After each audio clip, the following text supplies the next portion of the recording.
Hello guys, have you all? Welcome back to our channel.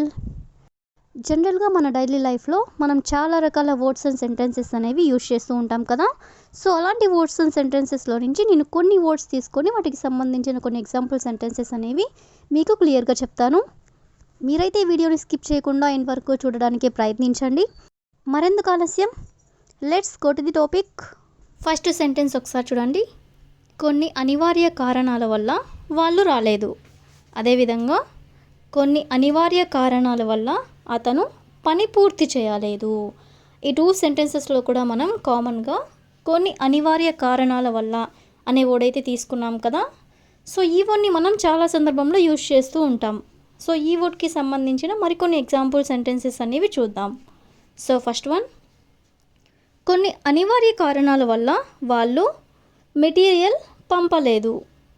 కొన్ని అనివార్య కారణాల వల్ల వాళ్ళు మెటీరియల్ పంపలేదు అని చెప్పాలనుకున్నప్పుడు మనం దీన్ని ఇంగ్లీష్లో they didn't send the material due to some unavoidable reasons.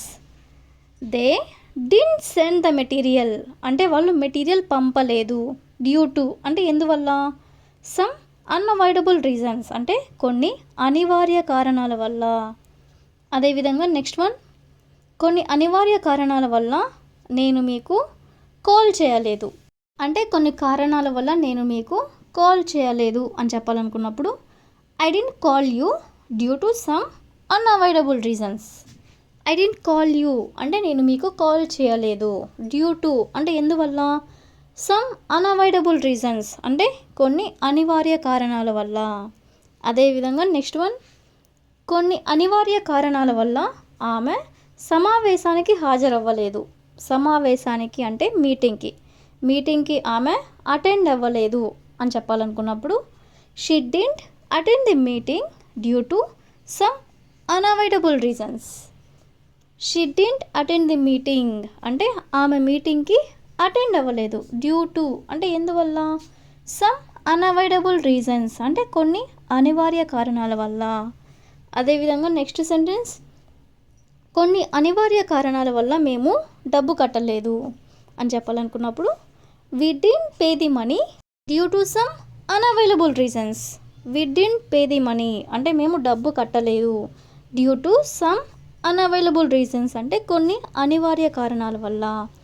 అదేవిధంగా నెక్స్ట్ వన్, కొన్ని అనివార్య కారణాల వల్ల అతను పని పూర్తి చేయలేదు అని చెప్పాలనుకున్నప్పుడు he didn't finish the work due to some unavailable reasons. he didn't finish the work అంటే అతను పని పూర్తి చేయలేదు. డ్యూ టు అంటే ఎందువల్ల, some unavailable reasons అంటే కొన్ని అనివార్య కారణాల వల్ల అని. అదేవిధంగా లాస్ట్ వన్, కొన్ని అనివార్య కారణాల వల్ల వాళ్ళు రాలేదు అని చెప్పాలనుకున్నప్పుడు they didn't come due to some unavailable reasons అంటే వాళ్ళు కొన్ని అనివార్య కారణాల వల్ల రాలేదు అని. సో ఈ విధంగా మనం కొన్ని ఎగ్జాంపుల్స్ అనేవి చూసాం కదా. నెక్స్ట్ సెంటెన్స్ ఒకసారి చూడండి. చివరికి యుద్ధం ముగిసింది. అదేవిధంగా మా సెలవులు ముగిశాయి అంటే ఈ టూ సెంటెన్సెస్లో కూడా ముగిసింది లేదా ముగిశాయి అనే వర్డ్ అయితే కామన్గా ఉంది కదా. సో ఈ వర్డ్ని తీసుకొని మరికొన్ని ఎగ్జాంపుల్ సెంటెన్సెస్ అనేవి చూద్దాం. సో ఫస్ట్ వన్, సమ్మర్ త్వరలో ముగుస్తుంది అంటే ఇంకొన్ని రోజుల్లో సమ్మర్ ముగుస్తుంది అని చెప్పాలనుకున్నప్పుడు summer will soon come to an end. Summer will soon come to an end అంటే సమ్మర్ త్వరలో ముగుస్తుంది అని. అదేవిధంగా నెక్స్ట్ వన్, 2 గంటల తర్వాత సినిమా ముగిసింది అంటే 2 గంటల తర్వాత సినిమా ముగిసింది అని చెప్పాలనుకున్నప్పుడు the movie came to an end after 2 hours. The movie came to an end after 2 hours అంటే 2 గంటల తర్వాత సినిమా ముగిసింది అని. అదేవిధంగా నెక్స్ట్ వన్, సమావేశం మధ్యాహ్నం ముగిసింది. సమావేశం మధ్యాహ్నం ముగిసింది అని చెప్పాలనుకున్నప్పుడు the meeting came to an end at noon. The meeting came to an end at noon అంటే సమావేశం మధ్యాహ్నం ముగిసింది అని. అదేవిధంగా నెక్స్ట్ వన్, కచేరీ రాత్రి ఆలస్యంగా ముగిసింది. కచేరీ అంటే కాన్సర్ట్ రాత్రి ఆలస్యంగా ముగిసింది అని చెప్పాలనుకున్నప్పుడు the concert came to an end late at night. The concert came to an end late at night అంటే రాత్రి కచేరీ ఆలస్యంగా ముగిసింది అని. అదేవిధంగా నెక్స్ట్ వన్, మా సెలవులు ముగిశాయి, మా సెలవులు ముగిశాయి అని చెప్పాలనుకున్నప్పుడు our vacation has come to an end, అంటే మా సెలవులు ముగిశాయి అని. సో ఈ విధంగా మనం కొన్ని ఎగ్జాంపుల్స్ అనేవి చూసాం కదా. నెక్స్ట్ సెంటెన్స్ ఒకసారి చూడండి. నువ్వు అక్కడికి వెళ్ళాలనేది మర్చిపోకు, అదేవిధంగా నువ్వు అతనిని కలవాలనేది మర్చిపోకు, అంటే నువ్వు ఏదైనా పని మర్చిపోకు అని ఇలా చెప్తూ ఉంటారు కదా. సో ఇలాంటి సెంటెన్సెస్ని మనం ఇంగ్లీష్లో ఎలా చెప్పాలో కొన్ని ఎగ్జాంపుల్ సెంటెన్సెస్ ద్వారా తెలుసుకుందాం.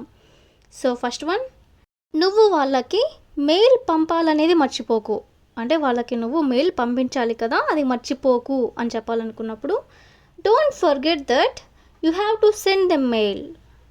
డోంట్ ఫర్గెట్ దట్ అంటే నువ్వు మర్చిపోకు, you have to send them mail అంటే వాళ్ళకి మెయిల్ పంపించాలనేది.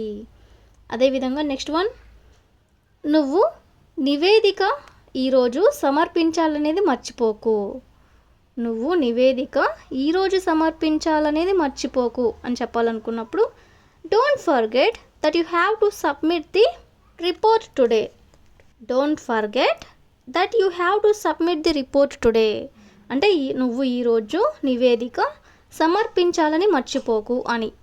అదేవిధంగా నెక్స్ట్ వన్, నువ్వు నా మొబైల్ వెతకాలనేది మర్చిపోకు, అంటే నా మొబైల్ నువ్వు వెతకాలనేది మర్చిపోకు అని చెప్పాలనుకున్నప్పుడు don't forget that you have to find my mobile. Don't forget that అంటే నువ్వు మర్చిపోకు, you have to find my mobile అంటే నా మొబైల్ వెతకాలనేది. అదేవిధంగా నెక్స్ట్ వన్, నువ్వు వాళ్ళకి చెప్పాలనేది మర్చిపోకు అని చెప్పాలనుకున్నప్పుడు don't forget that you have to inform them.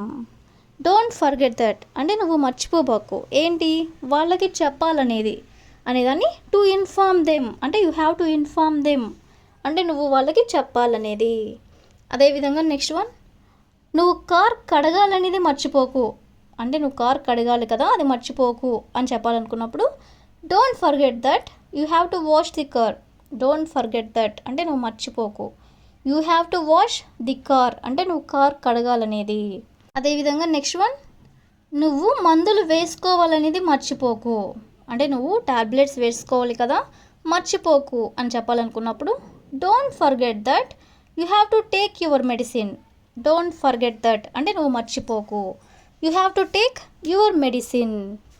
So ఈ విధంగా మనం కొన్ని ఎగ్జాంపుల్స్ అనేవి చూసాం కదా. So that's all for today. I will ask you a question for you.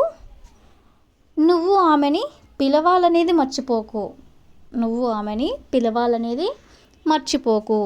So if you know this one in English, please you can comment in the comment section. Thank you for watching.